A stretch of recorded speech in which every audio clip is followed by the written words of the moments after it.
Well, welcome back to Spiro Avenue. My heart's racing a little bit because I was just watching the Michigan State basketball team with our guests that you'll see here in a minute, and it was a nail-biter to the end, but Michigan State won. 90% of our audience does not watch this live and does not care, but that's the reality. My heart's pumping, and I'm going to be frank with you. We're going to get to the show in 1 second. First, shout out, lots of love, all the affection in the world for our sponsor, Virgil's Vineyard, who features the wonderful, delicious, delectable, finest wine in town, the Smuggler's Son. And for friends of Spiro Avenue, check them out, virgilsvineyard.com. If you use the discount code SPIRO at checkout, S-P-I-R-O, you get a 10% discount, and it will be the best money you ever spend. I mean, this thing drinks like a $150, $200 bottle of wine. It's the best buy in town. Check them out, virgilsvineyard.com. Don't forget, discount code SPIRO, S-P-I-R-O, at checkout for that 10% discount. Love them. They're great people, great wine. So we've had a number of guests over the years on this show and a few dozen since we switched to the video format. It's been fun, and we've been turned down a lot along the way. And someone who's been very unavailable because he's in high demand and he doesn't live all that close is the man across from me now. Pound for pound, pen for pen, ink for ink. One of the finest writers in the country right now, for my money, Colton Pouncy from The Athletic. Welcome to the studio. Thanks for having me. I appreciate that. And I think part of it is just I'm just terrible at responding to messages, but I'm glad we were able to make this work. And I'm like the opposite. I'm like hyper aware of my messages. So if someone doesn't respond in like 10 minutes, they get the ZZZ text from me. Sure. But no, I know you're in high demand, and that's the case when you are good at what you do and you have the big platform. So you are the Michigan State football writer for The Athletic. I would say 95% of our audience watching now has some affiliation or affection for Michigan State. So we're not going to talk about the weather. We're not going to talk about Disney World. It's going to be a Michigan State meat sandwich. If that's not your thing, you're probably not watching right now. And if it's not your thing and you're going to hang in there, great, because Colton's worth it. Honestly, one of the finest writers in the country across from me now. Stuff that I say when you're not here, Colton. Believe me. It's good to know. Yeah, you're fantastic. So year one of the Mel Tucker era in the books, now, somewhat in the rearview mirror. We're a couple months since that final game. Just now that we have some separation from the conclusion, how did it go? How do you sum up year one of the Mel Tucker era? I think first you got to start with, do you even call it year one? A lot of people I've seen them kind of go year zero, if they're calling this year one, 1.5, whatever you want to say. But you can't really grade this year on a regular curve, on a regular standard, because they played a shortened season, didn't have a full fall camp to really get going, did not have a spring. So, at least in my writing, I try to be aware of that and make that known that, hey, this is not normal in any way at all. And so, when I think about the season, obviously didn't go great. Like 2-5, not great. I think what the season kind of exposed is some issues with the talent on the roster. They're still trying to figure out who's a fit in a 4-2-5 scheme, who's a player to build around going forward. And I still think that's a work in progress. Year one is always going to be tough. You got to kind of lay a foundation that first year, and I think they're still doing that. I think, based on what I've seen from the talent acquisition and what they're trying to do, I think they'll be better next year. There's no guarantee of that, I guess. But, I think they're trending in the right direction, and I think it was good to play that first year so Mel Tucker and his staff can figure out, okay, who do we like here? Who do we want to build around? Who do we want to move forward with? And which guys are maybe taking a back seat in year two? And this was, for a number of reasons, a very weird season. And it was a weird season for everybody because you're dealing with COVID and are we going to play? Are we not going to play? Cancellations. There's times where, 48 hours before kickoff around the country, we don't know if we're playing that day. Mm-hmm. So that's built in. That's everybody that kind of washes out with everybody else. The reason this season is particularly weird, or was weird for Michigan State, at least for me as a Spartan, someone that cares deeply about them, as you can probably guess from your surroundings here. Great setup. I appreciate it. Yeah. It was the weirdest, rewarding 2-win season in the history of college football, where you have that opening loss to Rutgers.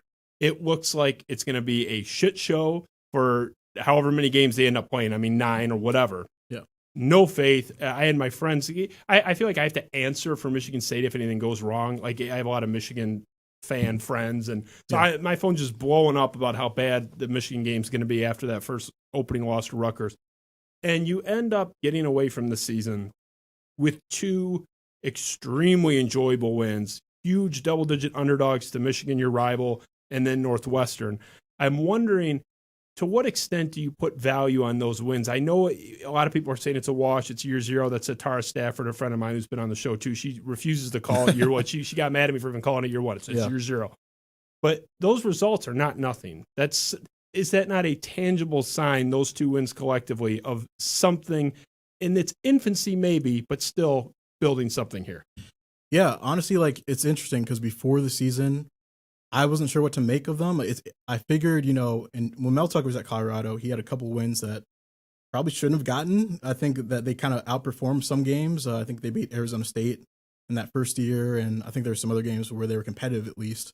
So I figured, we could have that similar effect at Michigan State, even though I thought that this was going to be a rebuild and it's going to be a process. Then that Rutgers game came along. I was like, oh boy, this is going to be a rough season. 7 turnovers in that first game, which is kind of ridiculous.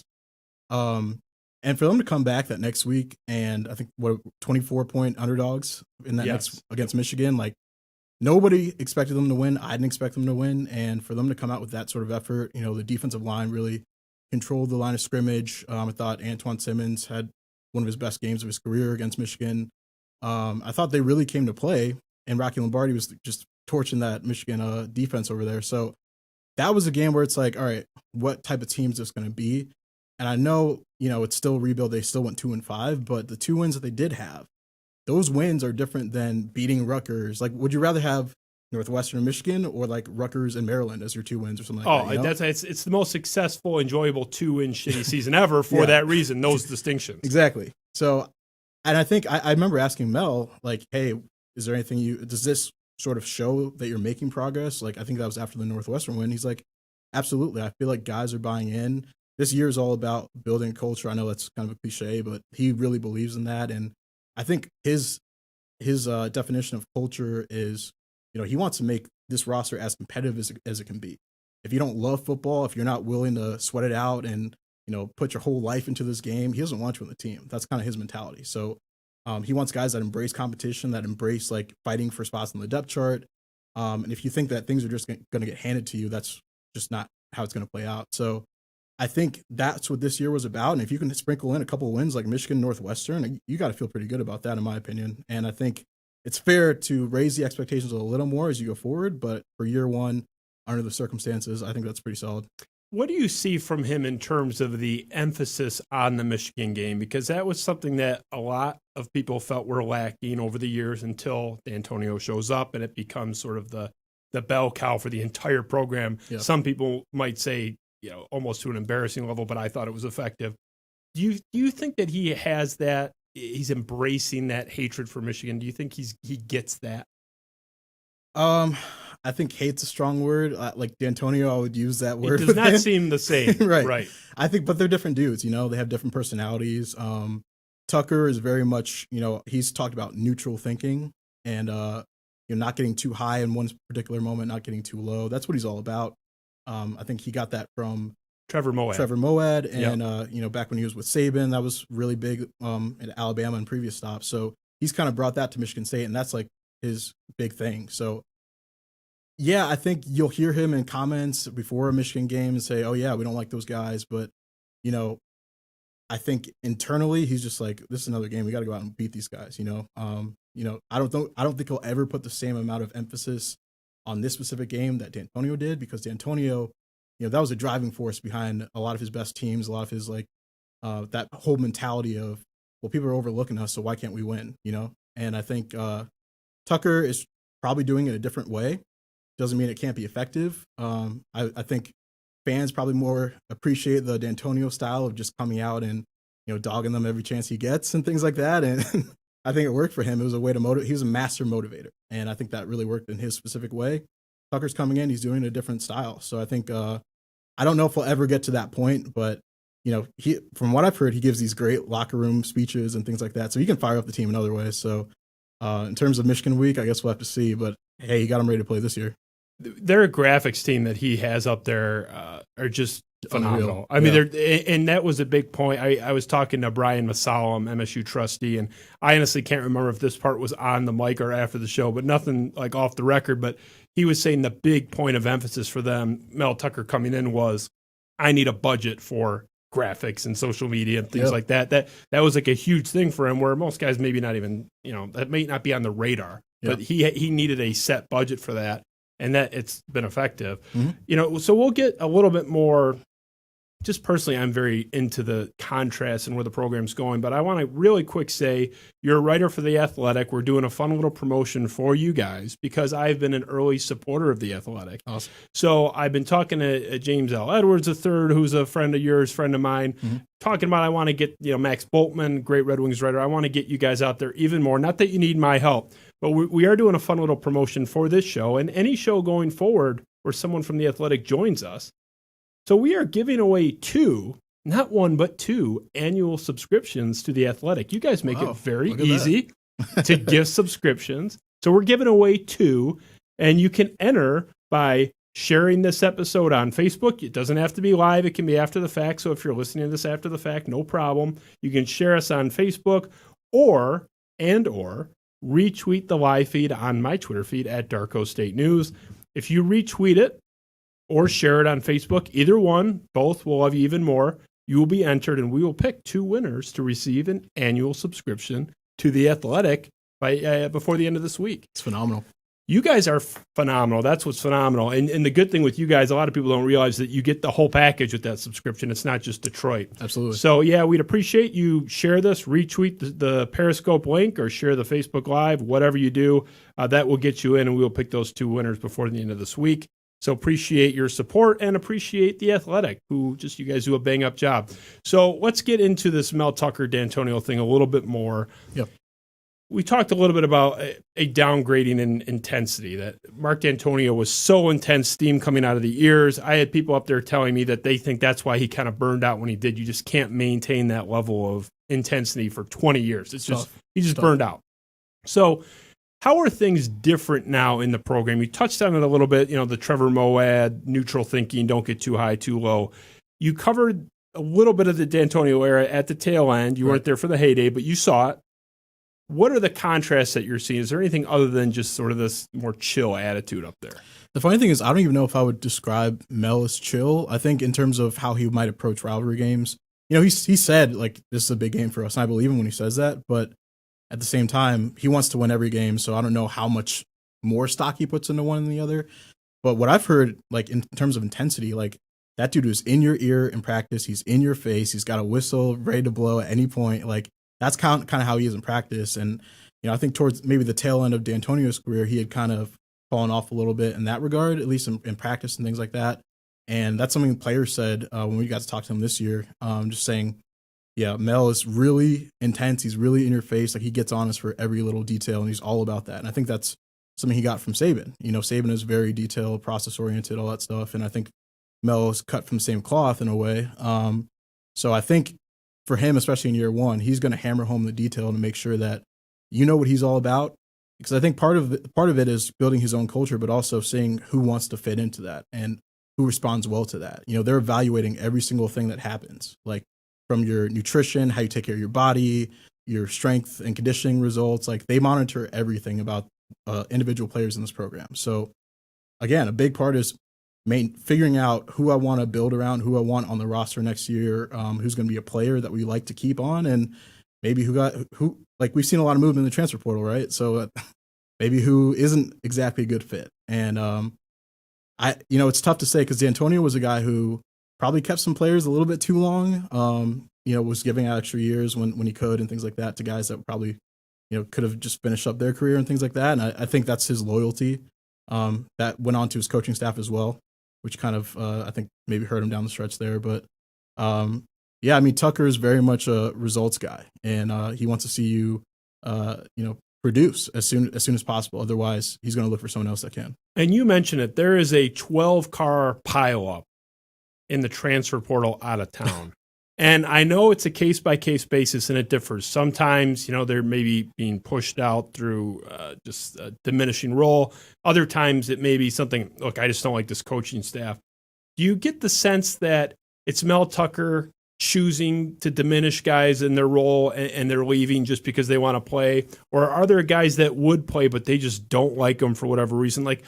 if you had to attribute it to one thing or the other in mass, the general feeling, why are guys flooding out of town? Because it's been a crowded portal out of town. Yeah, and I think whenever you have a new coach, there's bound to be attrition and guys leaving and figuring out, hey, this is not what I signed up for, so I'm going to try to maybe turn to my plan B option out of high school or try to go somewhere else and figure out a better fit.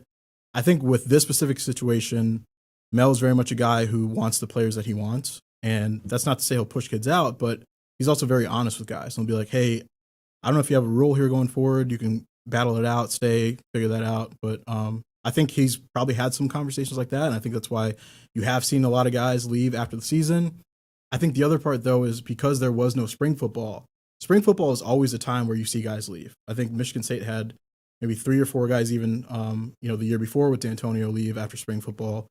And guys even, into the season in the transfer portal in 2019. So I think after spring football is usually a time where guys know where they stand and they can make a choice for themselves.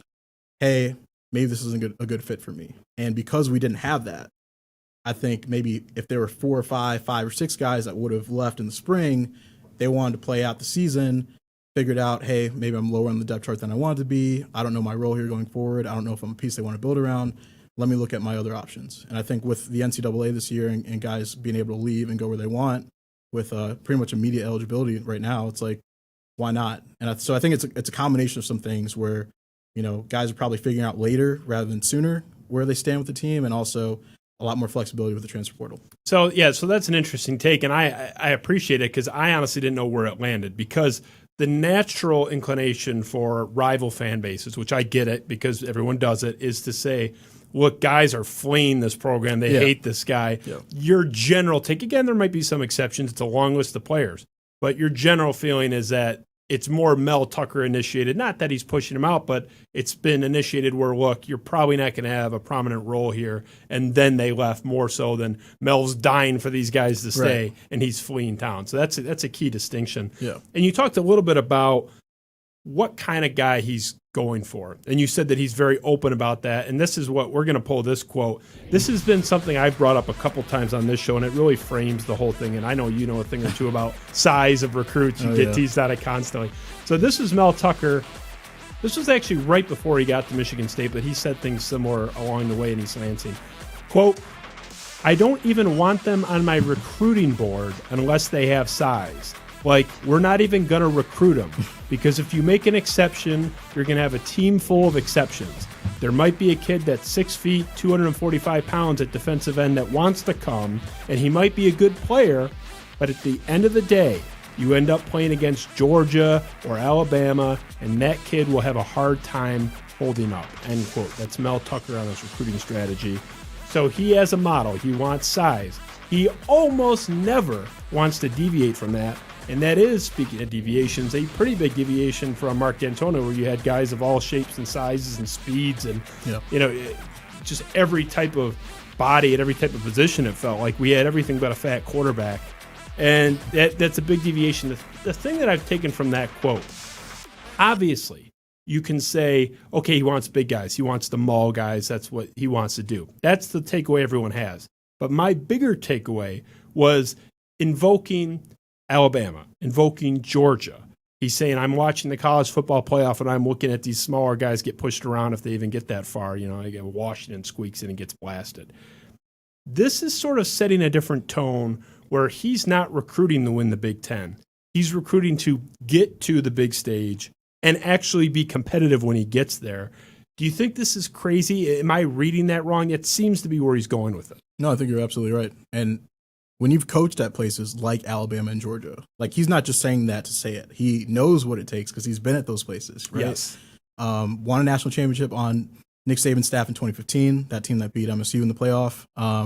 Went to Georgia with Kirby Smart, gets to a national championship with them. Like, he's been at these programs. He understands, like, what it takes. He's seen the big bodies that you need up front to push guys around in the trenches, and, the athletes that you need on the outside. So he has not just size, but he also has athleticism requirements. He's got basically a 5-point system that, okay, if a guy is maybe lacking a little bit of height, again, they're not going to take 6-foot defensive ends or anything like that, but maybe you can sacrifice a little bit of height if you have a little bit more explosion off the line of scrimmage or something like that, So I think they have a very specific system and a model for the player that they want. And again, that all goes back to these SEC days.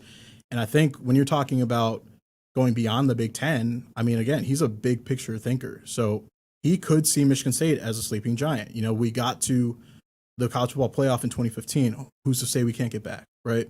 Maybe the next time we get back, we have players that are bigger. Maybe, you're not going to get the 5-star guys that are running 4.4s that are 6'6" defensive ends. Like that's tough to do. Yes. But if you can get a 6'6" D end who has got some bend and maybe some more power than speed or something like that, you can offset it in different ways. You can match up physically.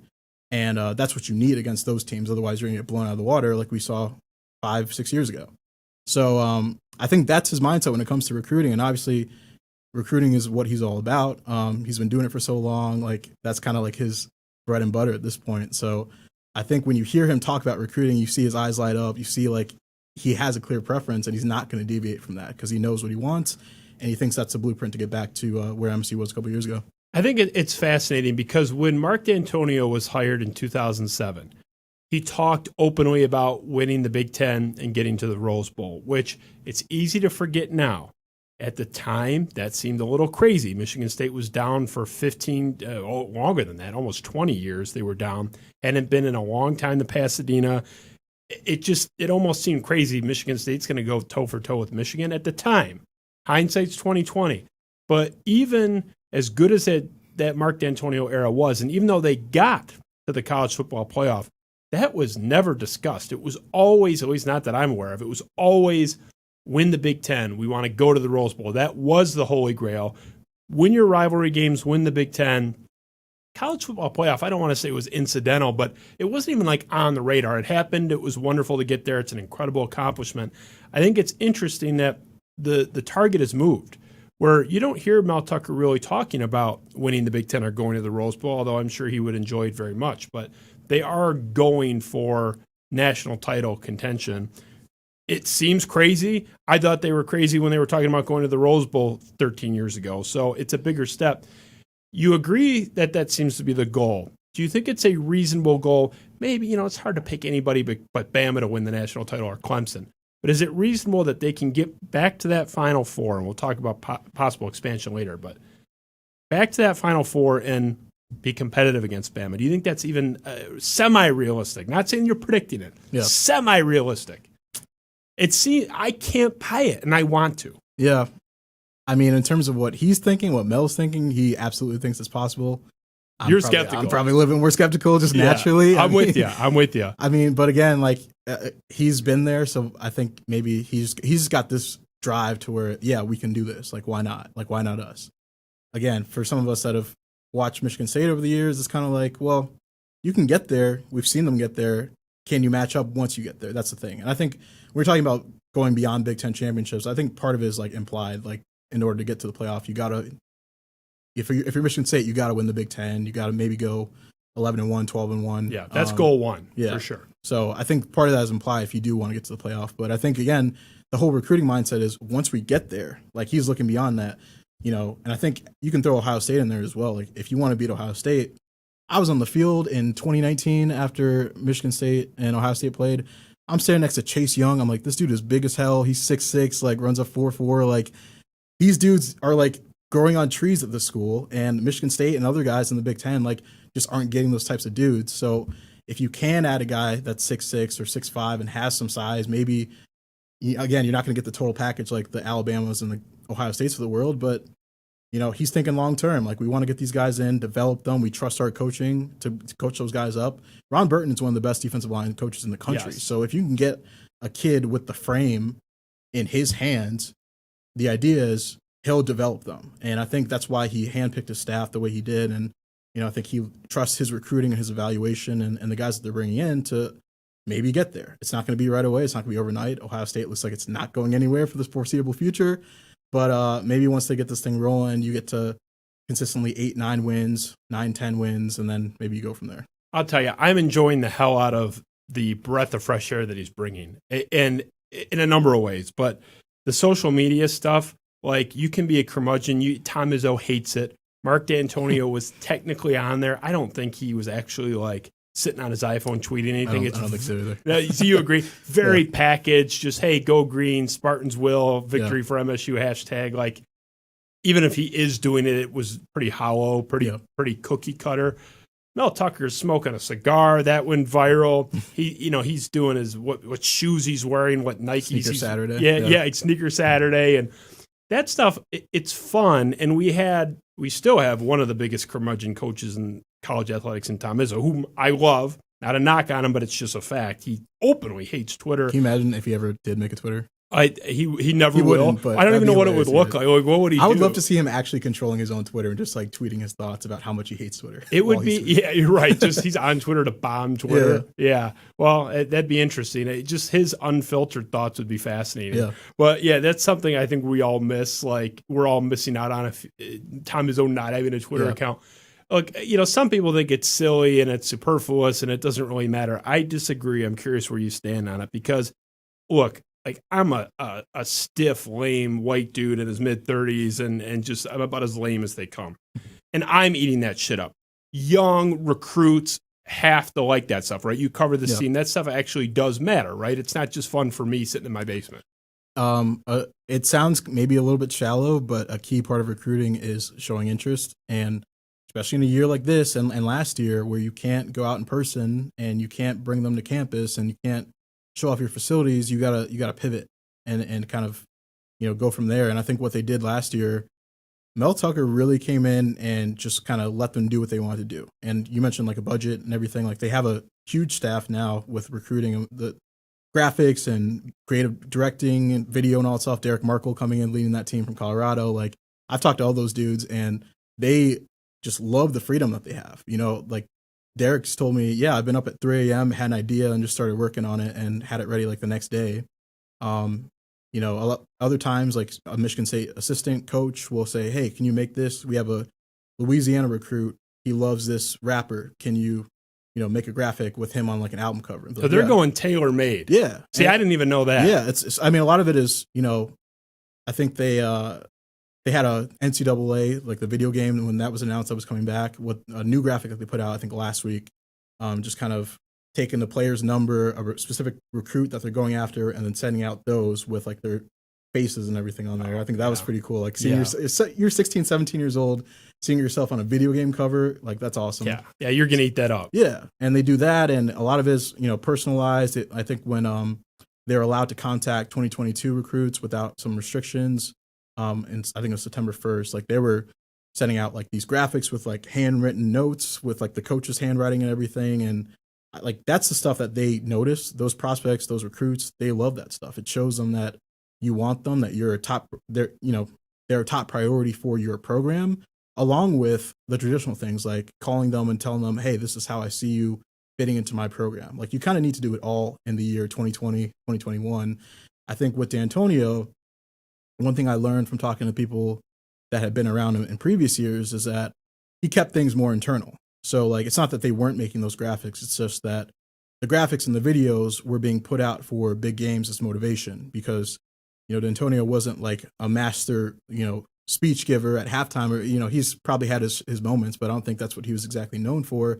What I heard was that he would put on a big video in the locker room before a game, like Michigan. It would pump up the entire team. They would go out. They had a lot of success against Michigan. So it was more tailor-made toward his players, whereas Mel Tucker, he's like, yeah, let's bring in you from Colorado. You guys are holdovers. Yeah, we'll keep you. Go ahead and give me the best work. Like, I want to see what you guys can do. And they've been killing it this past year. And it's really cool getting to know those dudes, because I think they wanted an opportunity like that. Not that they didn't have it, because again, they were doing it more internally, but now their work's like out on Twitter for people to see. The fans are loving it. The recruits are loving it. And I think it's just a better system for everyone. And they had one of the biggest gains. I'm sure you saw that graphic that was going around on like engagement on social media. Yeah. Well, Michigan State had like the 10th most in the entire country or something. Yeah, something like that. Yeah, they were like an increase from the previous year. Yeah, yeah. I mean, and you can see the effect of that increased budget, increased emphasis of, they went from a total afterthought in terms of volume of engagement with recruits to one of the best 10 in the country. I mean, you're up there with like LSU in terms of, people commenting, retweeting, things of that nature. So it's been a huge jump. Do you know Blaze Watson? Got to know him a little bit. On that He's team, a good dude. Yeah, you know, he works with us. He made he made the graphic that you're in with the green background. Oh, no way. Okay, Yeah, cool. Blaze does a lot of graphic work for us. So yeah, and it's just funny because I admired so much what Michigan State was doing with their stuff, and I was like, wonder if one of those guys will do some freelance work, and Dude, they Blaze, do. Blaze is unreal. Like, he's the really, whole team is really, but Blaze has done some really cool stuff. Well, I've only worked with Blaze. I know they're all great, but Blaze is the best, and I'd love to have that team. And I love to have like what are there, like 7 of them, just line them up and shoot the shit with them. They're they're quite a crew. So I want to transition a little bit to this, and we're talking about Michigan State football trying to play in the big boy pool and punch at a higher weight. And I think a way you can do that, obviously, is with an infusion of cash. Big story this week, Michigan State alum, former walk-on Matt Ishbia, a billionaire, I think, now, technically, makes a $32 million donation to his alma mater. There's a lot of talk about where is this $32 million going. I know there's been some breakdowns. You've discussed it a little bit. Some's going to basketball, some is going to football. Mm-hmm. Do you see this as a seismic change? Is this going to really help what they're doing up there, specifically with the football program? We'll keep it there. I think the people involved certainly do. And, you know, you hear money get tossed around. I think Auburn just raised like $91 million the other day. So, you know, you always a bigger fish. Yeah. So, but I do think this can make an impact. And I think even a couple of years ago, I remember Mark D'Antonio said that he took Bill Beekman to Clemson for a tour of their facility. And I think the reason he did that, and I think he explained it to beat writers like a couple of years ago, was that, hey, in 2015, Michigan State and Clemson were both in the college football playoff. What's happened since then? Clemson's taken a leap. We've kind of fallen back. Now, there are a number of reasons why that's happened. Clemson's gotten some pretty good players. When you have Deshaun Watson and Trevor Lawrence, like pretty much back-to-back, that you're going to win some games, obviously. But one of the things he said was, hey, we can make up for this a little bit if we have better facilities. So let's try to raise some money behind the scenes. Like we'll improve the football facilities and try to see if we can use it as a recruiting pitch and things like that.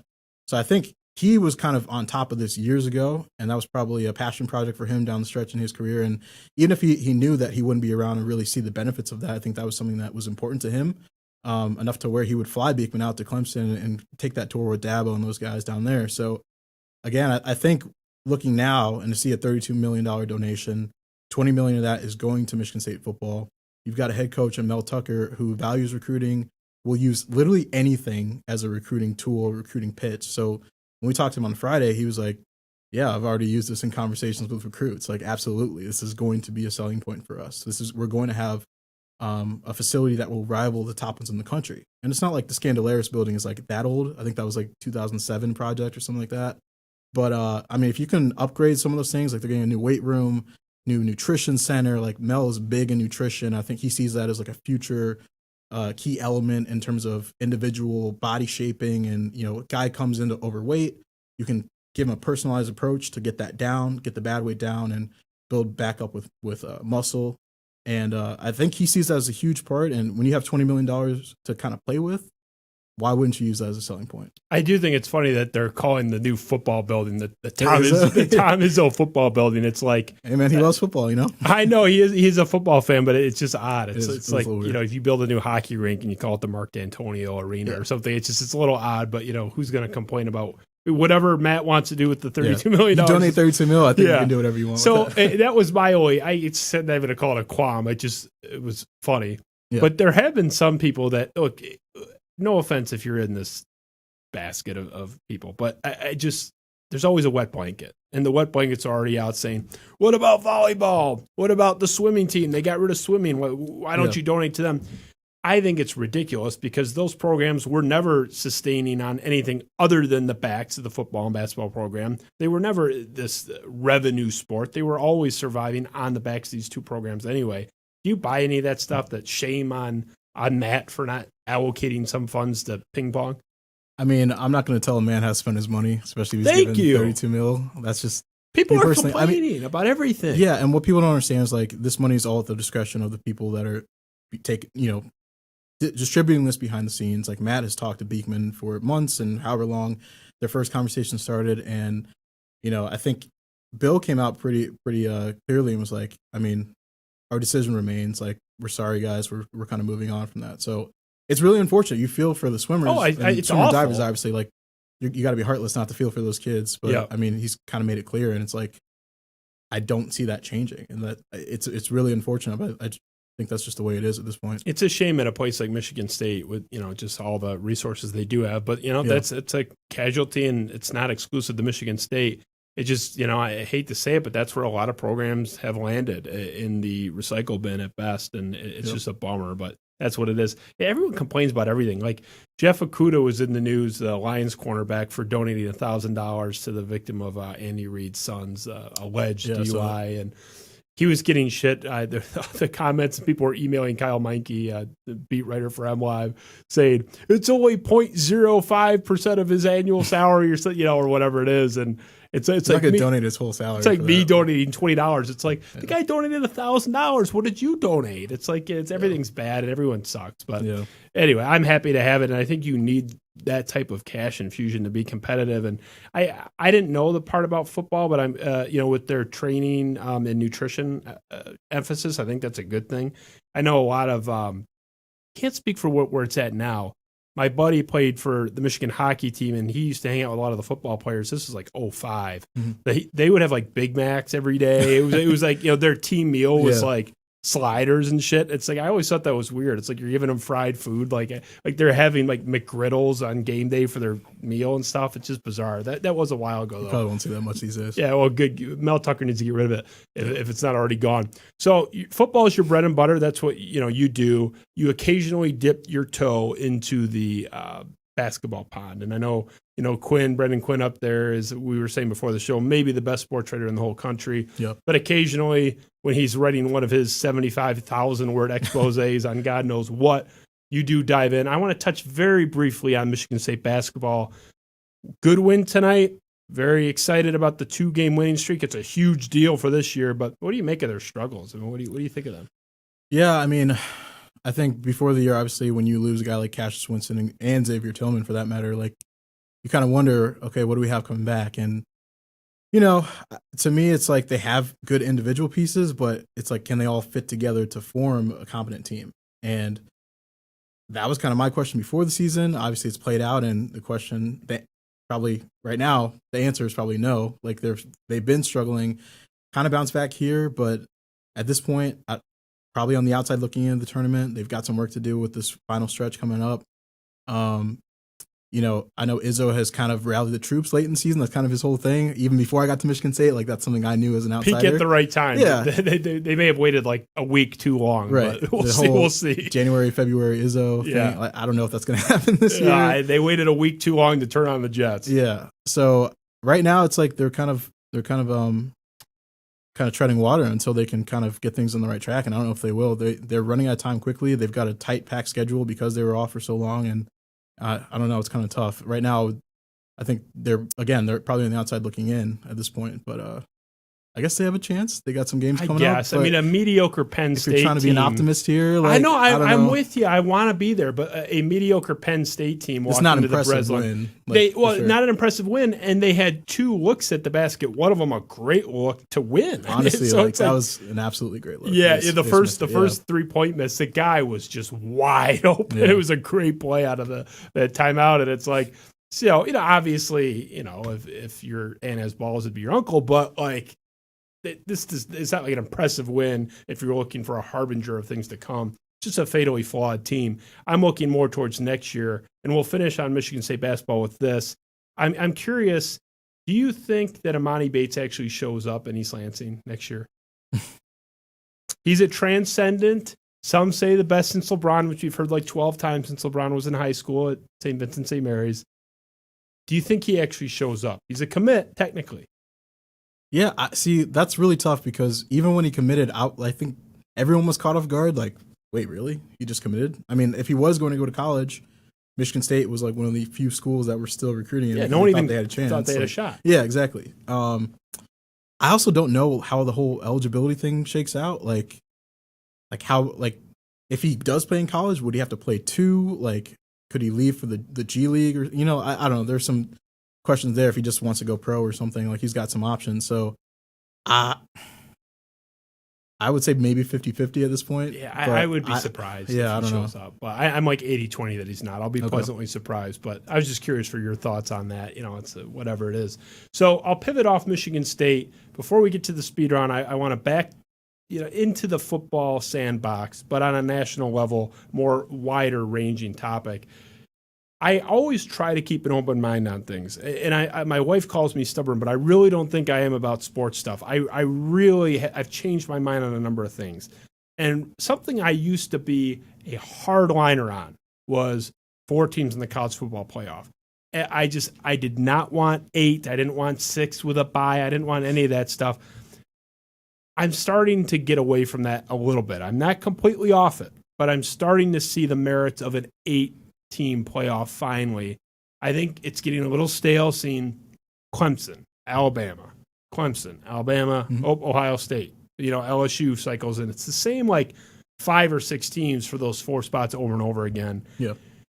I don't think if you expand, the final results are going to change. I just don't. I think you could go to 16 and it's still going to be some combination of Bama, Ohio State, LSU, Clemson at the end. Where do you stand on that? Do you want to see an expansion? So I used to think 4 was fine. And the reason for that line of thinking was because, again, I feel like towards the end of the season, when it gets to those final 2, those are usually the 2 best teams. Yes. And you can kind of figure out. And I think when you see a team like Washington get blown out or Michigan State, no offense to the people listening, but it's they're clearly a top 3 maybe if there's a close game like last year's Clemson Ohio State game. You kind of can narrow it down. So I think 4 was fine because there's usually a 4th team that just really doesn't belong there. But as we've gone along, I think you can make a case that the boys club at the top with Alabama, Clemson, Ohio State. I think that's kind of and Georgia. I would throw in there LSU. Those schools those 5 schools have kind of narrowed the market on the top prospects and recruiting, and I think that's trending in a way. Not that they weren't getting those guys before, but I think if you're a 16, 17, 18-year-old kid trying to 4 or 5-star guy trying to find your school, trying to get exposure, maybe with NIL coming, all that stuff. It's I look at that and I'm well, yeah, I'm definitely going to one of those schools if I have an offer, a committable offer. And I think if you want to have a conversation about expanding the playoff, you can also, I think, make the case that would expand the recruiting map. And some guys would be, maybe more willing to kind of look outside the traditional, national powers and the blue bloods and go to a school where, I can be a star here. I won't be on a team where I have to be a 3-year backup before I get my chance on one of those teams or whatever. So I don't know. I kind of go back and forth because, again, I feel like we pretty much have an idea of who the best teams are with the 4-team playoff. But if you want to make a case just to make it more entertaining, because these games aren't fun to watch at this point, in my opinion at least, I would certainly not disagree with you if you do want to expand it. Yeah, you're laying out the argument. And my brother Sean has been riding me on this topic for maybe 2 or 3 years because he was well aware that I was such a hard liner for the reasons you're laying out. And I don't think you can manufacture parity.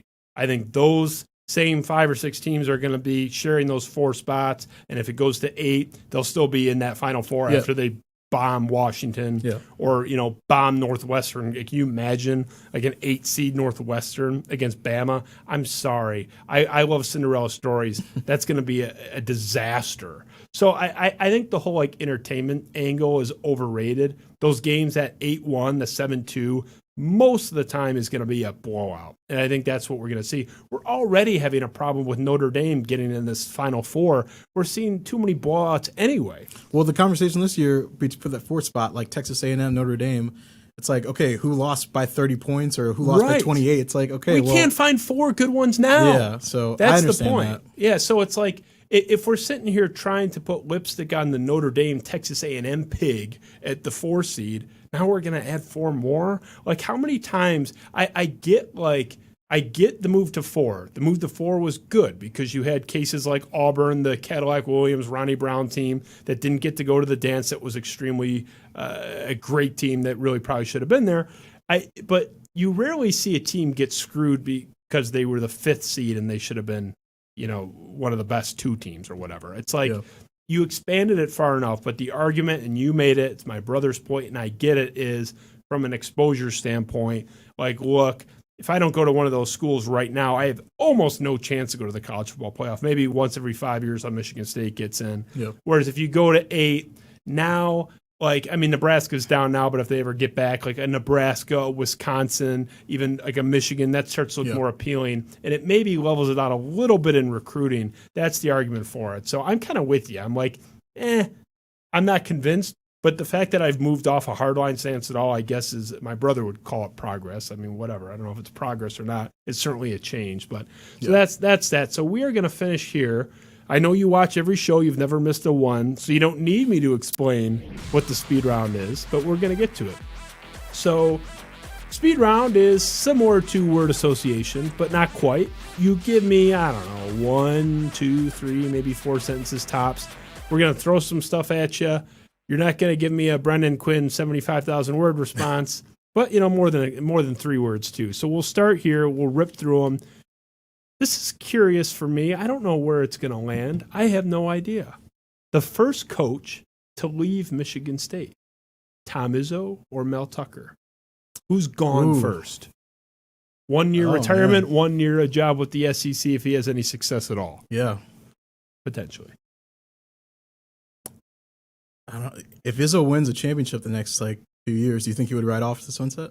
I do, especially if his son's out of there. I don't think he'll leave before Steven's gone, and Steven's a sophomore, so do the math. Mm-hmm. We'll wipe this year out. They're not doing shit this year, but I think he's here for 2 more years.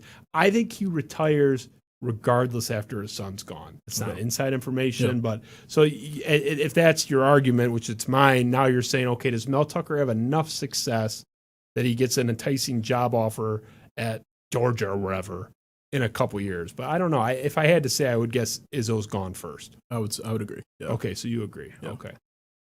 Who wins the Paul Bunyan Trophy in 2022? Oh, I had a Michigan State predictions for this year. So for 2021, I chose Michigan State, but you're talking 2022. Yeah, we're talking who wins the next one. It's actually that's a typo on our end. It should be 2021. Okay. Yeah. So I said Michigan State, and I think when I said that, So you picked Michigan State for 2021. I did. I don't know if I feel great about that, but when I picked it, Jim Harbaugh didn't have a staff out, and I guess we'll see with some of the new. I'm sorry, I'm running long now, but no, you're good. You're good. It's very loosely. I do want to. I feel like I should explain this. No, go ahead. I did pick Michigan State. I do like some of the hires that Harbaugh's made. I think they're going to bring in good players. Not that that's really been an issue for them.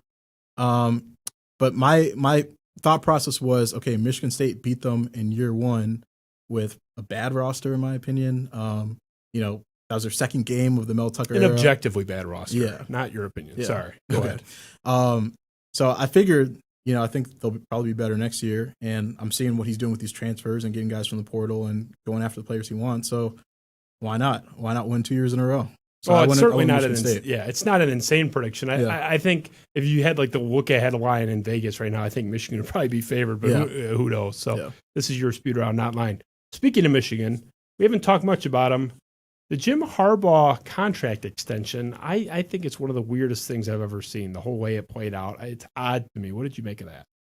I think he wanted to kind of look at the NFL interest that might be there for him, so maybe just dragging it out to see if there's an out somewhere. And I don't have any inside information there, but I'm just guessing that there wasn't a ton of interest, or at least not enough for him to want to leave at this point. So, if it's either go to the NFL or stay at Michigan, I think his best option at that point was to stay at Michigan. Best for him, but from the Michigan perspective, what did you think of them continuing down this road that has not been successful? I don't know. This was a weird year, and they've had a pretty high floor with him. Obviously, the biggest question is, can they get over the top? Which the answer to that has been no so far. And I don't know if they'll be able to do this with his whole, staff shuffle. I don't want to compare it to D'Antonio a couple years ago, but I don't know if they're ever going to get to a point where they're beating Ohio State consistently and winning the Big Ten. So if you've hit your ceiling with Jim Harbaugh, maybe it is time to move on. But at the same time, I guess the grass is always greener. Right, Matt Campbell is not coming. He just signed an extension. So I don't know which coaches would want to come there and can do a better job than what Harbaugh's gotten them back to, where they were before with Brady Hoke. So I don't know. I get why they did it, for the reasons you said, like who you're going to hire to replace him. But it's weird, and that's been one of my worst takes in history. I predicted he'd win multiple national titles at Michigan. I guess that bet is still alive, but not. He's still there. Yeah, he's still I'm not licked yet. Yeah. So you're a Chicago guy.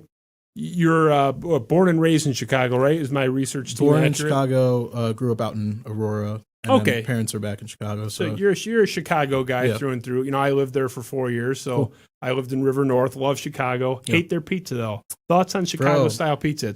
It's terrible, right? You agree? Oh my god. You like this? Started. Yeah, I love it. It's lasagna. Listen, it's not.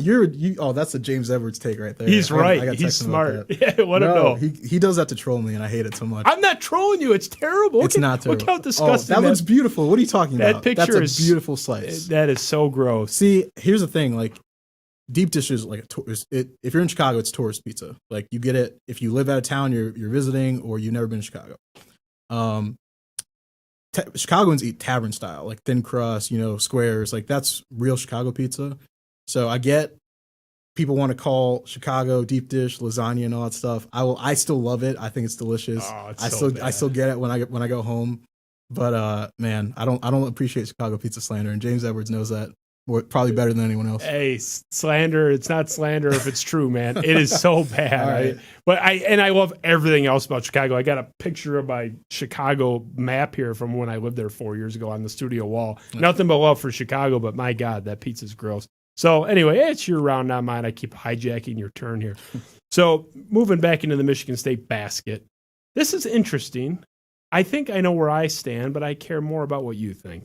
True or false? MSU would have been better off and would be better off right now with Luke Fickell had he taken the offer. That's tough. In my opinion, when those guys were being tossed out there, they're plan A, plan B maybe, or plan 1A, 1B. In terms of first year results, maybe Fickell, because Fickell kind of has a clear D'Antonio style approach where, like, we're going to recruit Ohio, like that's our bread and butter. We're going to coach guys like that. That's kind of, I feel like it would be a more seamless transition where Tucker's like SEC style. Like, I got to get my guys in here as quick as possible, flip the roster. And, we're on a time crunch here. So it's tough to say. I think Fickell's a tremendous coach. And I think whenever he does leave Cincinnati, he'll get a good job and he'll probably have some success there. But I'm still going with Mel Tucker. I think he's got a clear vision for what he wants. And that's when Mark D'Antoni retired. At his press conference, like almost a year ago, I think it's February 4th last year, so we passed that a little bit, but he said MSU needs a coach with at least a 3-year vision. He was saying, I can't even look recruits in the eyes and say, yeah, I'm going to be here for your entire time, talking to a 2021 or 2022 prospect. Mel Tucker can do that. Like, that's his whole thing, and I think eventually he's going to get the guys that he wants. I think he's going to be competitive in Michigan, in Detroit, recruiting. They're going national. They're taking kids from Louisiana, New Jersey, Florida, Georgia. They want to go all over the map. So I think with that style, he kind of views Michigan State as, again, I don't want to call it a sleeping giant because they have had success, but I think he sees kind of untapped potential. And whereas I think Fickell might have a similar blueprint to D'Antonio, I think Tucker is more cut off that Saban tree, and he thinks that this program can go to higher places. So I think they're both good options. Yeah. They're completely different though, and you just Absolutely. laid out why. The reason I would pick Fickell, and I like both a lot, and I have 2 paintings of Mel Tucker on my wall. I mean, that's a big Mel Tucker guy.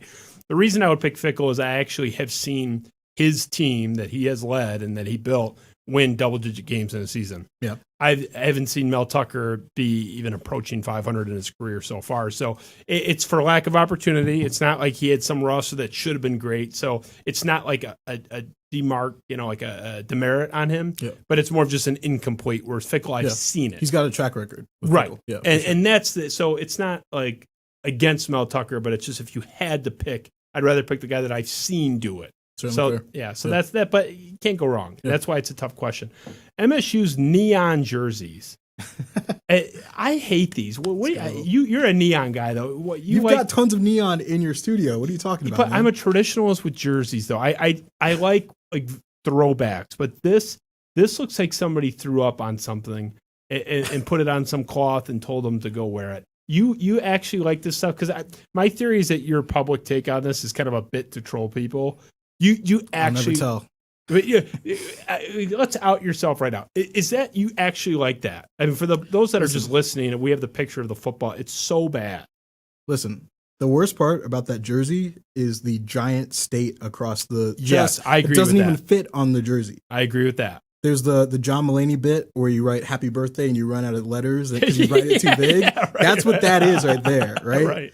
So that's my biggest takeaway, biggest issue with that. The neon is fine. I think the pants kind of blind you when you're up in the press box. They kind of, you're looking down at the field and they kind of, But I think if they were to take that, maybe throw some black in there or a different color to kind of offset it. I don't think the white socks and the neon pants really look great together, but. There were some games where they went all green pants, like darker green with the same jersey. Yeah. I thought those looked fine. You throw in some green cleats and green gloves.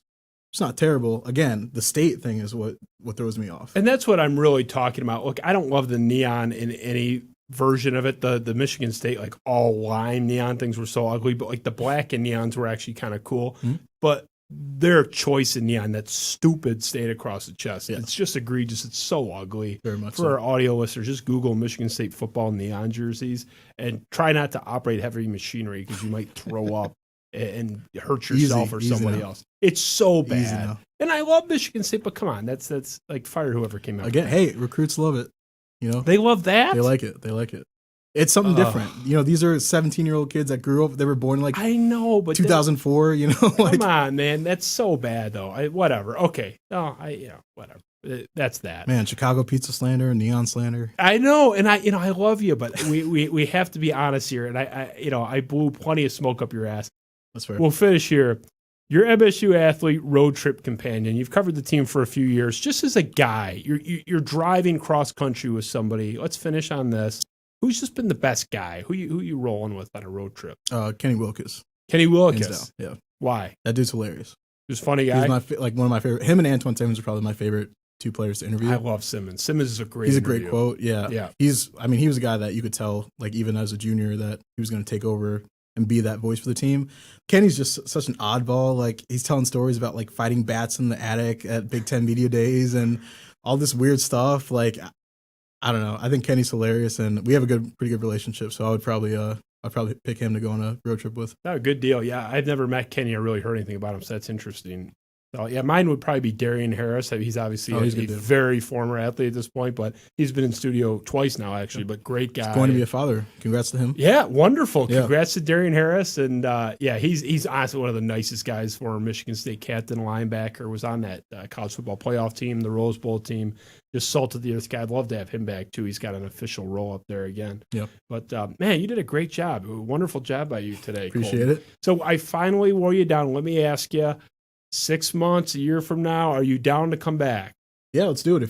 As long as you don't get rid of the neon in your studio. No, I'll keep it. I'm going to put more neon up just for you. I'm not anti-neon. I'm anti that neon. That's fair. It's egregious. Yeah. So we'll leave it there with that. But no, honestly, everyone should check your work out. We're going to be giving away 2 of those subscriptions to The Athletic. So remember, go to my Twitter feed at Darko State News.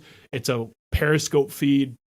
Just retweet that. That works. Or go to our Facebook page and just share it. We will be giving away 2 of those. We are recording this, or we're broadcasting this live, also recording on a Tuesday night. By Friday, we will pick the 2 winners. And for those of you that don't win, seriously, if you have any disposable income to spare, The Athletic is the best buy in town. You guys are a conveyor belt of just fantastic work. I've been a big fan from day one. I've had a number of you guys on the show. You're one of my personal favorites. I really enjoy your work. Continued success to you, and I hope you just keep doing it. Never get a career change because I love what you're doing. Don't let them move you back to Missouri or covering the Cincinnati Reds. You have to get my permission before you leave the Michigan State football beat. Does that sound fair? Yeah, absolutely. All right, I'll hold you to that. So thanks again to our sponsor, the Smuggler's Son, Virgil's Vineyard. Check them out again. Discount code Spiro at checkout for that discount. Thank you to Ben Augusta, the great and powerful Oz on the other side of the wall. Our producer does a fantastic job. He is a salt-of-the-earth guy himself. And Eric Williamson, our graphic design, set design guy who says that no one is allowed to have a Pepsi on my table. That's him. That is not me. He's in his boxers on the couch watching the show live. Shout out to Eric. We love you. And our audience, thank you to you. You guys are what makes this thing work. You are what makes us tick. And a final thank you to Colton Pouncy from The Athletic. drive safe out there, man. It's a little gross. Will do. Yeah. Roads aren't great, but I'll make it through. Yeah, and we appreciate you coming. So this has been the Spiro Avenue Show, episode, 20, 21? I don't know what we're at. It's been a lot. We appreciate you. We'll be back a couple days with Off the Curb. Next episode of Solo Show will be great. And if Brendan Quinn ever returns my text messages, maybe we'll have him on too. The Spiro Avenue Show, Justin Spiro with Colton Pouncy. Thank you. We will see you in a couple days.